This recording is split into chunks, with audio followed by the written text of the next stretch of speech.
Hey, what's up guys? I'm just going to show you how to do a quick fix for your refrigerator door water dispenser not working. As you can see, it doesn't work right now. It just stopped working last night. But our ice maker still works, which means it's still bringing water to the refrigerator because we're full of ice. So this is a GE model refrigerator, side-by-side door. The model is GSH25JFXN. Side-by-side refrigerator. So, quick fix for this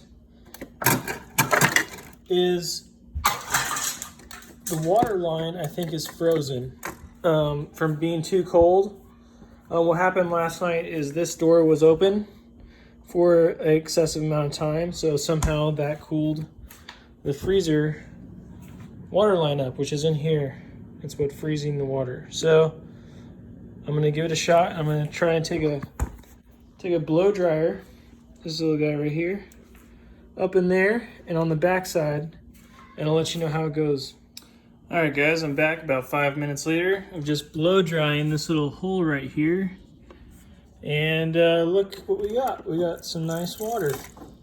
So there it is, quick fix. Hope this helps you guys out.